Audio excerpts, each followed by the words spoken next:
Jean-Luc Ruel, bonjour. Bonjour. Bienvenue à Paris. Merci. Vous arrivez d'où? D'Abidjan, en Côte d'Ivoire. Quelle chance.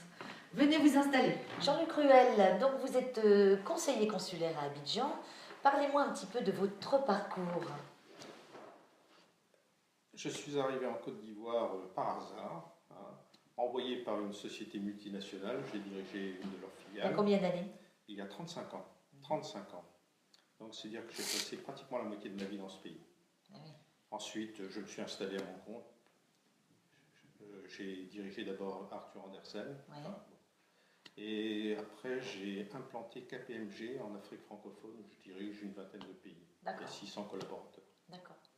Et alors, parlez-moi un petit peu de votre rôle de conseiller consulaire à Abidjan. Comment ça se passe? Qu'est-ce que vous y faites concrètement? Alors, nous avons la chance d'avoir 4 élus, puisque la Côte d'Ivoire couvre également le Libéria, mais bon, c'est un tout petit pays. 4 élus, je suis certaine, je crois être le seul véritable indépendant politiquement, et vous verrez, on y reviendra, ça a son importance à mon avis. Nous avons la chance de bien nous entendre, ce qui n'est pas le cas dans certains pays que je connais. Nos sujets sont des sujets de proximité. Et c'est en cela que cette réforme de 2013 m'a paru plutôt bonne, puisque il n'est plus question d'aller siéger, sauf si vous êtes élu, cet effet, il n'est plus question d'aller siéger à l'Assemblée des Français de l'étranger. Vous êtes confiné dans un rôle local, un rôle de conseiller municipal, proche. Là, votre seul objectif, vos seules obligations sont au regard des gens qui sont là. Alors justement, les problématiques de ces Français de l'étranger que vous rencontrez, alors c'est quoi? C'est la santé, l'éducation? La santé, l'éducation, la sécurité, physique et juridique. Oui. Voilà. Alors, l'éducation. L'éducation, commençons. L'éducation, donc ça c'est un véritable problème, un gros problème, un véritable enjeu, puisque les coûts d'accès à l'éducation française sont prohibitifs. Ah oui. Alors, il y a un certain nombre de lycées français, il y a un lycée français, un lycée international, un certain nombre d'établissements homologués, tous relativement chers. Les Français, les binationaux, ont beaucoup de mal, souvent du mal à pouvoir scolariser leurs enfants. Ouais. Même avec les bourses? Même avec les bourses. Les bourses n'évoluent pas réellement. Les coûts de scolarité, eux, évoluent. Eux augmentent.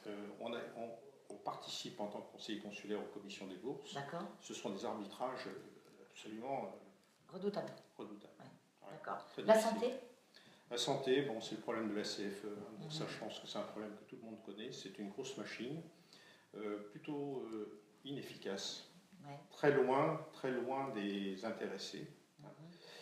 Donc, alors ça, c'est le filet, Bien sûr. Le filet social qui rapproche ces Français de l'étranger des Français de l'Hexagone. Maintenant, au plan local, des infrastructures insuffisantes, des incidents, des accidents, des drames fréquents. Les gens qui sont à l'étranger, dans des pays émergents, sont en danger. Ah oui. Oui, ça vous osez le dire, ils sont en danger. Il faut le dire. Pourquoi? À cause de la sécurité, justement? À cause de... Non, pas la sécurité physique, en danger médicalement. D'accord. En raison de... C'est le matériel qui n'est pas adéquat? Le matériel, les praticiens, pas toujours tout à fait à la hauteur. Oui, il y a beaucoup de choses à revoir. Voilà, beaucoup de choses et c'est un sujet. Bien sûr. Alors là, quelle serait dans l'immédiat la mesure que vous prendriez justement pour faire évoluer votre rôle de conseiller consulaire?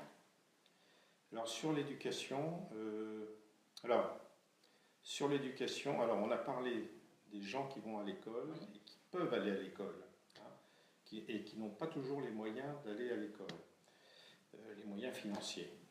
On n'a pas parlé de tous ceux qui sont sortis du système scolaire et il y en a énormément. Bien sûr.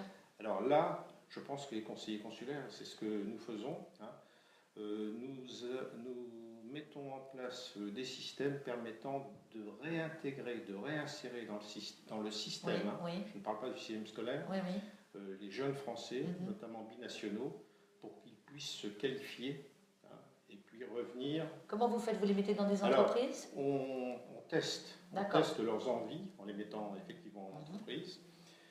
Une fois qu'ils ont validé leur envie, hein, c'est-à-dire choisi leur orientation, on les fait venir en France. D'accord. Hein, on les fait venir en France, on leur trouve une formation qualifiante. Vous les délocalisez complètement. On les délocalise. Vous les changez de pays. Voilà, on les fait venir chez eux, en France, bien chez sûr, nous. Bien sûr.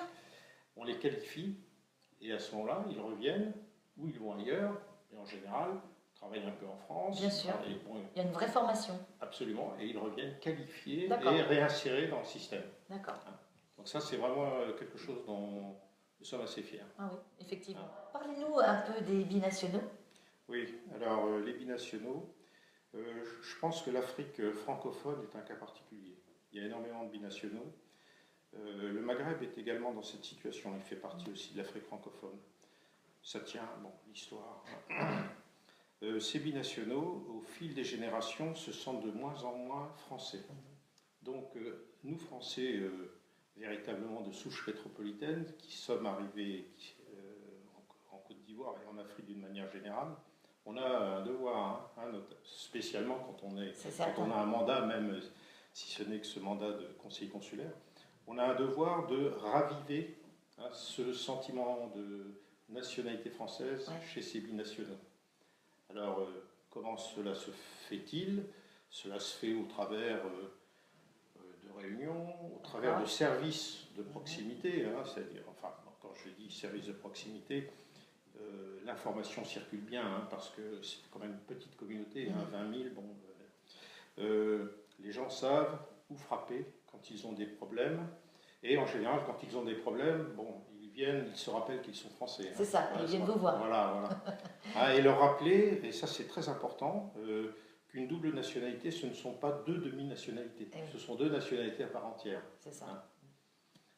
Alors, ce qui est aussi problématique du côté des binationaux, c'est que très souvent, naturellement, bon, c'est représentatif un peu de la société à laquelle on est installé, c'est qu'il y a quand même beaucoup de gens qui sont dans des problèmes économiques et sociaux. Donc il faut les aider, ils ne comprennent pas toujours très bien. Bon, vous avez des anciens combattants, hein, des enfants ou des descendants d'anciens combattants qui se sentent un peu injustement traités. Oui, et un peu isolés. Voilà, un peu Vous isolés. êtes là pour les remonter un peu. Voilà. Oui. Ce qui est intéressant en Côte d'Ivoire, c'est la grande francophilie et la francophonie réelle de ce pays, à la différence d'autres pays. C'est vrai. Cette francophonie, et là, il y a eu dans le passé, mais bon, ça c'est pour revenir dans des années qui se situent dans les années 2000 à peu près, là il y a eu des problèmes. Les services consulaires à l'époque étaient très restrictifs en matière de visa pour l'éducation et les études des enfants en France, ce qui fait que la plupart de ces enfants,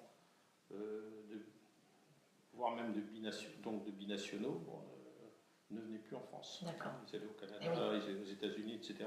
Et là, on a couru un grand risque. Bon, ça s'est arrangé avec Campus France.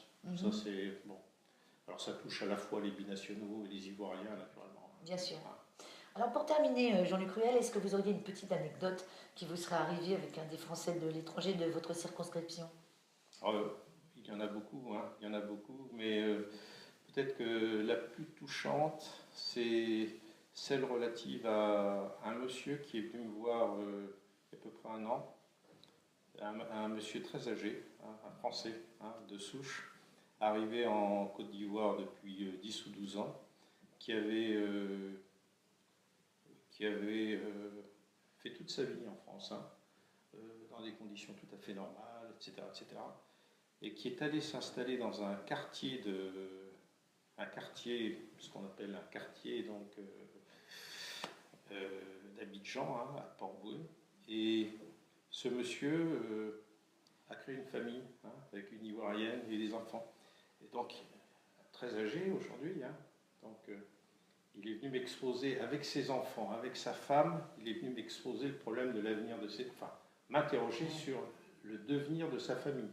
Mais il s'attendait à ce que je prenne en main le jour de son décès, Ah oui, c'est ça. sa famille, que j'adopte sa femme et ses Ouais. enfants. Hein. Bon. C'est le rôle aussi du conseiller Voilà, consulaire. exactement.